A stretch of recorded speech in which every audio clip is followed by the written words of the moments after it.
उस वैद्य की विद्या पे तरस आता है, भूखे लोगों को जो सेहत की दवा देता है।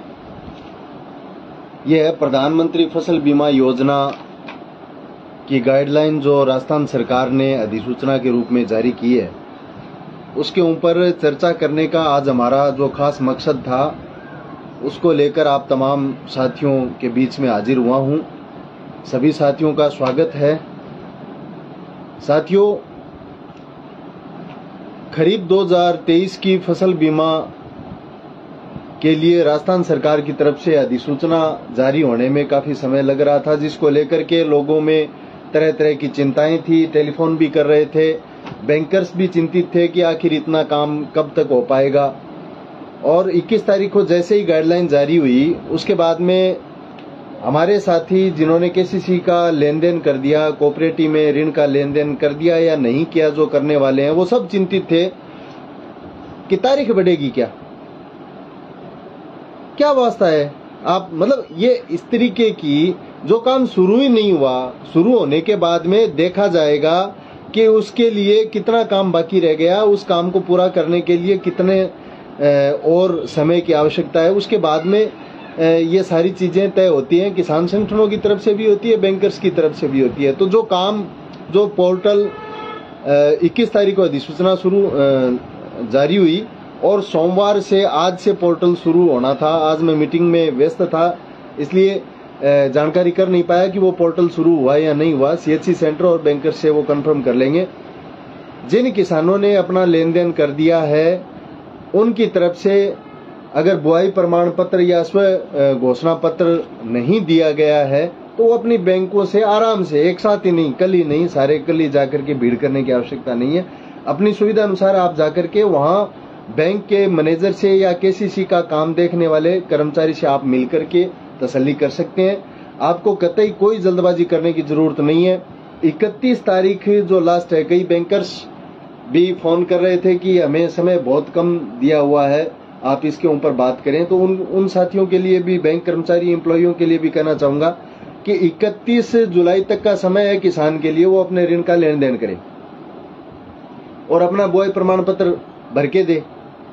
उसके बाद में आपको पोर्टल पे अपलोड करने के लिए 15 अगस्त का समय इसमें दिया हुआ है। 15 दिन का एक्सेस समय बैंक के पास रहेगा, लेकिन सीएचसी सेंटर के लिए ये रहेगा या नहीं रहेगा, ये 31 जो गैरऋणी किसान है उनके लिए 31 जुलाई ही आप मान करके चले। आपके लिए 15 अगस्त तक का समय नहीं है, इसलिए कतई चिंतित होने की आवश्यकता नहीं है। दूसरी, मैंने जो शेयर जो पढ़ा था, वो वैद्य राजस्थान सरकार में बैठते हैं।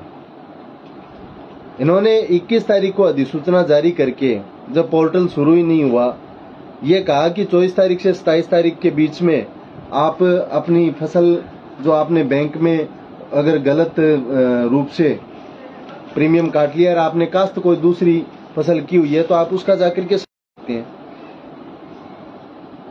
आखिर इतने लेट अधिसूचना जारी करने का, अगर लेट हो भी गई किन्हीं कारणों से, तो आपको समय इसमें 5 दिन का, 7 दिन का आपने कॉपी पेस्ट किया है लगभग।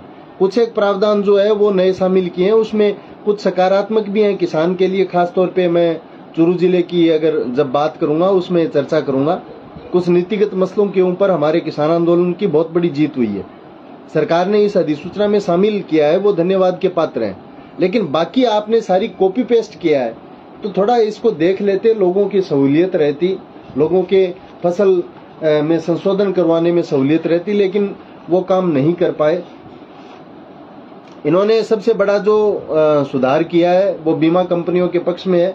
130% रिस्क कवर का जो शेयर चला जाएगा, तब स्टेट गवर्नमेंट और सेंट्रल गवर्नमेंट बीमा कंपनियों को अनुदान के रूप में पैकेज देगी। मतलब अब कोई फसल खराबे का, बहुत ज्यादा खराबे का कोई लोड भी आ जाता है, तो उसके लिए बीमा कंपनियों को वहन करने की आवश्यकता नहीं है, सरकारें उसके लिए पैकेज देगी। ये टेक्निकल इश्यू है, इसको फिर कभी हम समझ लेंगे। अभी ई मित्र की साइट नहीं चल रही है, वेद प्रकाश भाकर ये कह रहे हैं। चलो, इस संबंध में कल हम जिला प्रशासन से बात करेंगे। वेद प्रकाश जी, आप निश्चित रहें, ये शुरू करवाएंगे हम। और फिर भी अगर कुछ किसानों के कुछ CHC वालों के कुछ काम पेंडिंग रह जाते हैं तो ये तारीख भी बढ़वाएंगे।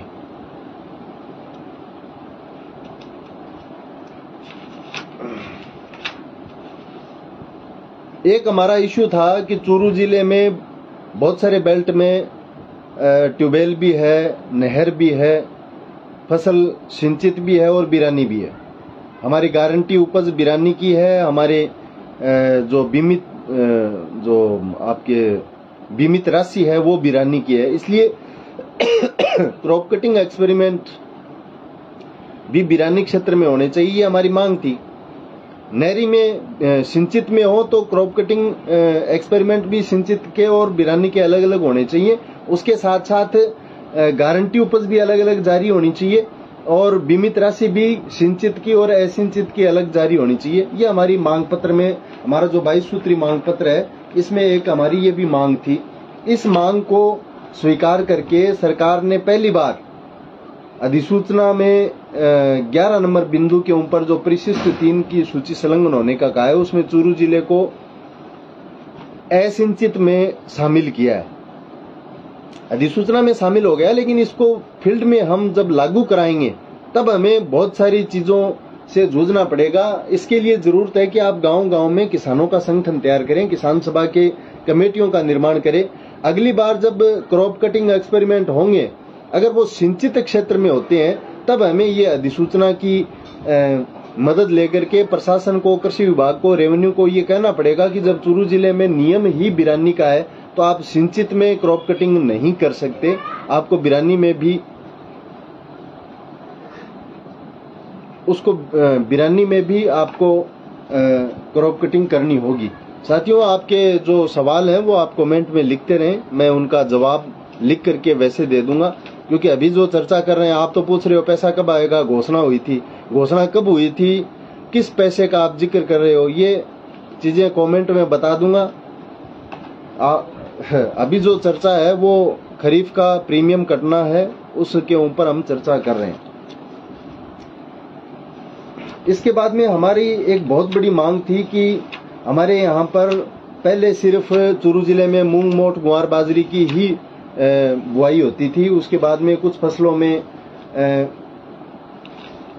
कुछ तहसीलों में चौड़ा फसल भी शामिल थी। तो इसमें महत्वपूर्ण हमारी जो मांग थी वो थी कि जो सरदारसर और बानीपुरा का रतनगढ़ का बेल्ट है, वहां पर ट्यूबवेल बेल्ट, ट्यूबवेल से सिंचाई होती है, वो लंबा एक सिंचित बेल्ट वहां क्रिएट हुआ है। वहां पे नरमा, कपास की खेती होती है, उसको भी फसल बीमा में शामिल किया जाए। हमारे तारानगर क्षेत्र में मूंगफली जो महत्वपूर्ण फसल है खरीफ में, उसकी बुआई होती है, उसको बीमित फसल के रूप में शामिल करने की हमारी मांग थी, जिसको राजस्थान सरकार ने मान लिया है और शामिल कर लिया है। मैं बानीपुरा क्षेत्र में जो बीमित फसलें हैं वो फसलें हैं कपास, मूंग, मूंगफली, ग्वार, मोठ, बाजरा और तिल। इसमें पटवार हल्के स्तर पे क्रॉप कटिंग एक्सपेरिमेंट करने के लिए मूंगफली पहले से थी, कपास को भी शामिल कर लिया है। इसलिए जिन साथियों ने कपास काश्त किया हुआ है, कपास की खेती की हुई है, वो अपनी बैंक में जाकर के अपनी कपास का प्रीमियम कटा सकता है। उसी तरीके से तारानगर में हमारी मांग थी कि मूंगफली को शामिल किया जाए, तो मूंगफली को बीमित फसल के रूप में शामिल कर लिया है और इसकी क्रॉप कटिंग है वो भी पटवार स्तर पे होगी, न कि तहसील स्तर पे। हमारी ये मांग थी कि पटवार हल्के के स्तर पे क्रॉप कटिंग होनी चाहिए। जैसे सिद्धमुख में हमारे कुछ साथियों के फोन आ रहे थे, क्या हमारे यहाँ पे मोठ की बीमा नहीं होगी? आपके यहाँ मोठ की बीमा होगी, बीमित फसल है सिद्धमुख की, लेकिन मोठ की क्रॉप कटिंग जो है वो तहसील स्तर के ऊपर होगी। पूरी तहसील के 4 पटवार 4 खेतों की क्रॉप कटिंग रिपोर्ट के आधार पे उस पूरी तहसील का एवरेज है वो निकाला जाएगा। पहले ये पटवार हल्के पे होती थी, लेकिन सिद्धमुख राजगढ़ के क्षेत्र में बुआई कम होती है, ये स्थिति राजगढ़ की है। राजगढ़ में भी मोठ की बीमा आप करवा सकते हैं, लेकिन उसकी क्रॉप कटिंग है वो पटवार हल्के के स्तर पे न होकर तहसील स्तर पे होगी। ये चीजें हमें समझने की जरूरत है। दूसरी, कुछ साथी हमें पूछ रहे हैं प्रीमियम किस फसल का कटाना है। तो साथियों, मैं बहुत गंभीरता के साथ और जिम्मेदारी पूर्वक आपको ये कह रहा हूं, प्रीमियम उसी फसल का कटाना है जो आपने काश्त की है। क्यों? क्योंकि राजस्थान सरकार ने जो बिंदु संख्या 20 अधिसूचना का जारी किया है, इसमें पता नहीं कहां से ये बीमा कंपनियों का ऐतराज है या ये रिपोर्ट कहां से इनको चली गई। इन्होंने एरिया फैक्टर लगाने का, जैसे सैटेलाइट लगाया था, सैटेलाइट के खिलाफ हमारा संघर्ष चल रहा है। पिछले 52-53 दिनों से हम चूरू कलेक्ट्रेट के सामने पड़ाव डाल के बैठे हैं। हालांकि उस पड़ाव में लगभग मैंने जो अभी बताया ये नीतिगत मसले थे, इनको राजस्थान सरकार ने मान लिया और उसके बाद में करीब 2022 की आपत्तियां थी वो सरकार ने, जिला प्रशासन ने खारिज कर दिया है। और उसके बाद में जो रबी 2017 से लेकर के खरीफ 2022 और रबी 21-22 तक जिन किसानों का प्रीमियम नहीं कटा या पोर्टल पे अपलोड नहीं हुआ या पटवार हल्के बदले गए, उनकी 72,000 किसानों की लिस्ट तैयार करके भारत सरकार को भेजी हुई है। वहां के स्तर पे उसका फैसला होना पेंडिंग है। उसमें प्रीमियम नहीं कटने वाले शामिल नहीं है। प्रीमियम नहीं कटने वाले लोगों के लिए अलग से जिला प्रशासन एक्सरसाइज कर रहा है। तो मेरे कहने का मतलब 22 सूत्री मांग पत्र में फसल बीमा से संबंधित बहुत सारी जानकारियां, बहुत सारे हमारे जो मुद्दे थे उसके ऊपर सकारात्मक रूप से काम हुआ है। लेकिन मुख्य जो मांग थी सावनी 2021 में सरकार ने क्रॉप कटिंग रिपोर्ट को खारिज करके सैटेलाइट के आधार पर बीमा क्लेम दिया है, इसको हम पूरी तरह क्रॉप कटिंग रिपोर्ट को मान्य करवाएंगे। उसके बाद में एक बहुत बड़ी जीत इस आंदोलन की है, वो ये है कि सरकार ने जब कृषि उपज मंडी में हमारा घेरा डालो डेरा डालो कार्यक्रम था 15 जून को, जब हम इकट्ठे हुए थे, तब सरकार की तरफ से एक प्रपोजल आया था। उन्होंने कहा कि हम आपको 40% crop cutting, 30% satellite, 30% weather based method के आधार पे हम क्लेम सेटल करना चाहते हैं। हमने कहा अगर आपकी गाइडलाइन में, भारत सरकार की गाइडलाइन में या राजस्थान सरकार की अधिसूचना में ये चीज कहीं है तो आप कर सकते हो, अन्यथा हम आपको करने नहीं देंगे। तो उस समय इन्होंने कहा कि आने वाले समय में जो अधिसूचना जारी होगी वो इसी तरीके से होगी। सैटेलाइट को परमानेंट कर रहे थे, ये देरी होने का जो कारण है वो यही है। अभी जो अधिसूचना है इसमें इन्होंने सैटेलाइट को शामिल किया है, वो सिर्फ गेहूं की फसल में शामिल किया है, क्योंकि खरीफ और रबी दोनों की एक साथ जारी हुई है। गेहूं की फसल को इन्होंने शामिल किया है और उसमें 30% सैटेलाइट का कहा है, बाकी 70% क्रॉप कटिंग। मतलब दो पहलवान जब लड़ते हैं तो एक चित्त भी हो जाएगा तो वो टांग ऊपर करके कहेगा कि देखो मेरी टांग फिर भी ऊपर है। तो इस तरीके की रस्साकसी कहीं न कहीं अपनी बात को रखने के लिए इन्होंने ये किया है। तो इसमें 20 नंबर बिंदु में इन्होंने ये कहा है कि बीमित क्षेत्र से बुआई रकबा कम पाया जाता है, मतलब जितने क्षेत्र की बुआई है उससे ज्यादा अगर बीमा हो जाती है 130% अगर बीमा ज्यादा हो जाती है तब हम एरिया फैक्टर लगाएंगे। और जो एक्सेस प्रीमियम है, ज्यादा प्रीमियम, जमीन का प्रीमियम, एरिया फैक्टर को आप किसी दिन फिर हम समझाएंगे आपको, क्योंकि अभी जो चीजें हैं वो आगे काम करेंगे तब सारी चीजें आपके क्लियर होती जाएगी। एरिया फैक्टर का मतलब ये है कि आपके यहाँ 50 बीघा जमीन है, आप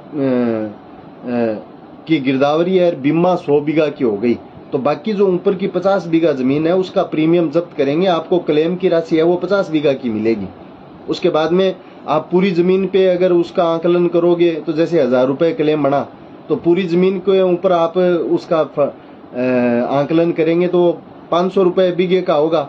और आधी जमीन जितनी की गिरदावरी है उसका अगर करेंगे तो वो 1000 रुपए बीघे का हुआ। इसको एक एरिया फैक्टर का सूत्र है, उसके आधार पे इन्होंने शामिल कर लिया है। और ये फैसला पूरी तरह बीमा कंपनियों के पक्ष में है, क्योंकि सरकार में बैठे हुए लोग और सरकारों का चरित्र जो है वो किसान हितैषी नहीं है, किसान विरोधी चरित्र है। और मैंने पहले भी कहा था कि सरकार का चरित्र फिर भी लोक कल्याणकारी होता है, कुछ चीजें आर्थिक भार जो है वो वहन कर लेती है, लेकिन बीमा कंपनियों का चरित्र है वो लोक कल्याणकारी नहीं होता, उनका चरित्र होता है मुनाफा कमाने का। तो जितनी भी प्राइवेट, कॉरपोरेट, लिमिटेड जो भी कंपनियां जिसमें कॉरपोरेट घरानों के शेयर हैं, इनका चरित्र मुनाफा कमाना है। इसलिए इन्होंने सरकार को पूरी तरह मजबूर करके अपने मुनाफे को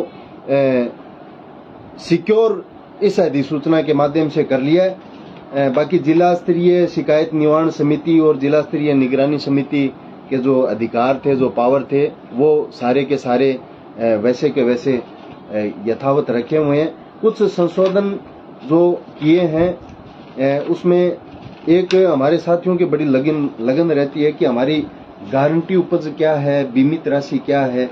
गारंटी उपज के लिए सरकार ने, आप देखिए, इसके लिए हमें एक पूरे राजस्थान व्यापी एक संघर्ष हमें बनाना पड़ेगा। बिंदु संख्या 5 में इन्होंने कहा है कि गारंटी उपज की पूर्व अधिसूचना पृथक से जारी की जाएगी। इस अधिसूचना के साथ गारंटी उपज इन्होंने जारी नहीं किए।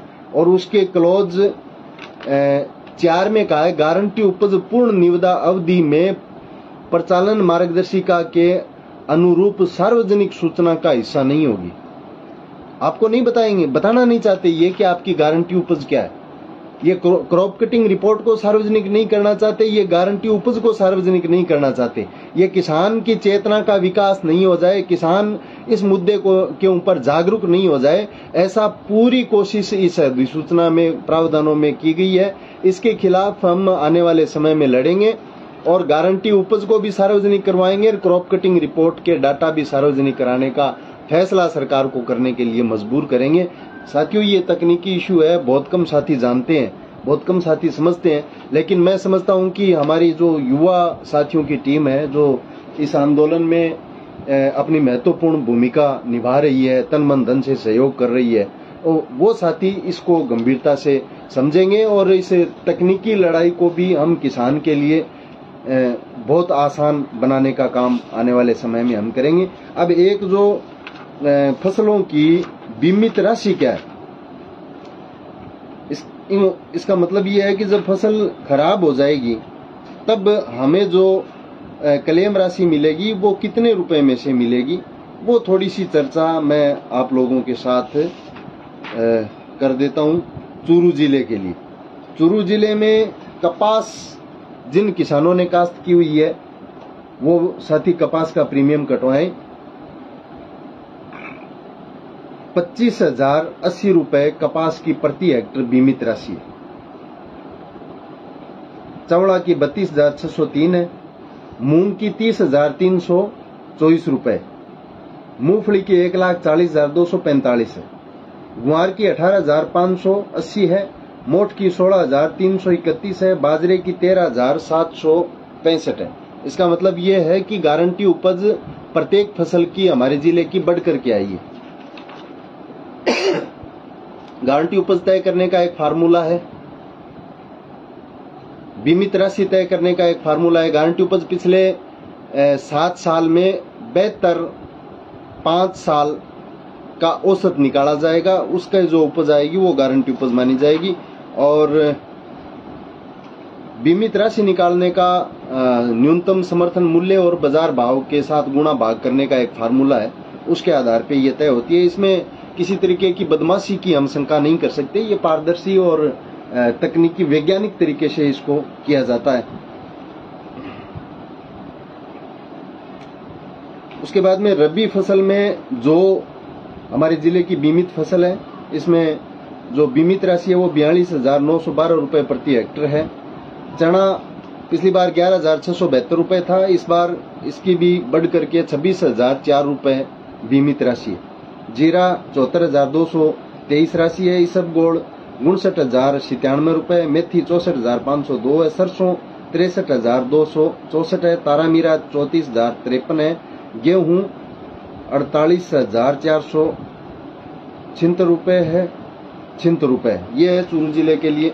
उसके बाद में रबी फसल में हमारी मांग के अनुसार किन किन फसलों को बीमित फसल के रूप में शामिल किया गया है, इसके ऊपर अपन और थोड़ी चर्चा कर लेते हैं।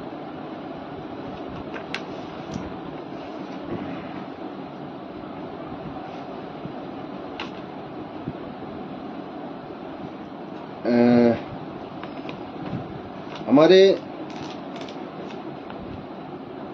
तारानगर में हमारी मांग थी कि यहाँ नहरी बेल्ट में सरसों की व्यापक स्तर पे बुआई होती है, इसलिए क्रॉप कटिंग रिपोर्ट भी पटवार हल्के के स्तर पे हो।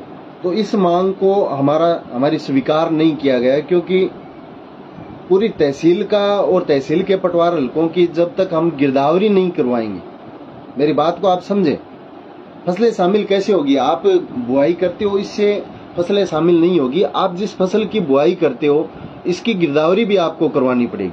तो सरसों की बजाय इन्होंने तारामीरा को शामिल किया है, क्योंकि पिछले 3 साल में जो नवंबर के बाद अक्टूबर के बाद महीने के बाद नवंबर लास्ट में जो बरसात हुई, कई बार दिसंबर के फर्स्ट वीक में जब बरसात हुई तब व्यापक स्तर पे तारामीरा की बुआई लोगों ने की थी, तो उसको वो गिरदावरी में आ गया तारामीरा। इसलिए तारे मीरे को पटवार हल्के के स्तर पे क्रॉप कटिंग रिपोर्ट में शामिल कर लिया गया है। सरसों को शामिल कराने के लिए हमें अब जब हम काश्त करेंगे तब उसकी गिरदावरी करवानी पड़ेगी।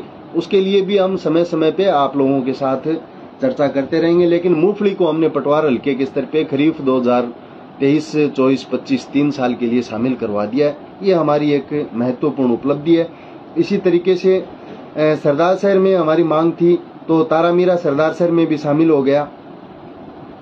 सिद्धमुख में चना फसल है, आप सरसों अगर कोई बोता है तो वो बीमा करवा सकता है, लेकिन उसकी क्रॉप कटिंग एक्सपेरिमेंट है वो तहसील स्तर पे होंगे, न कि पटवार हल्के के स्तर पे। क्योंकि सिद्धमुख में बिरमी वगैरह यहाँ पे ट्यूबवेल हैं, वहां पे बुआई होती है सरसों की, तो सरसों की आप सिद्धमुख के लिए सरसों और चना दोनों फसलें बीमित हैं। बिदासर के लिए चना, इसबगोल, मेथी, गेहूं, सरसों, गेहूं, ये पटवार हल्का स्तर पे क्रॉप कटिंग है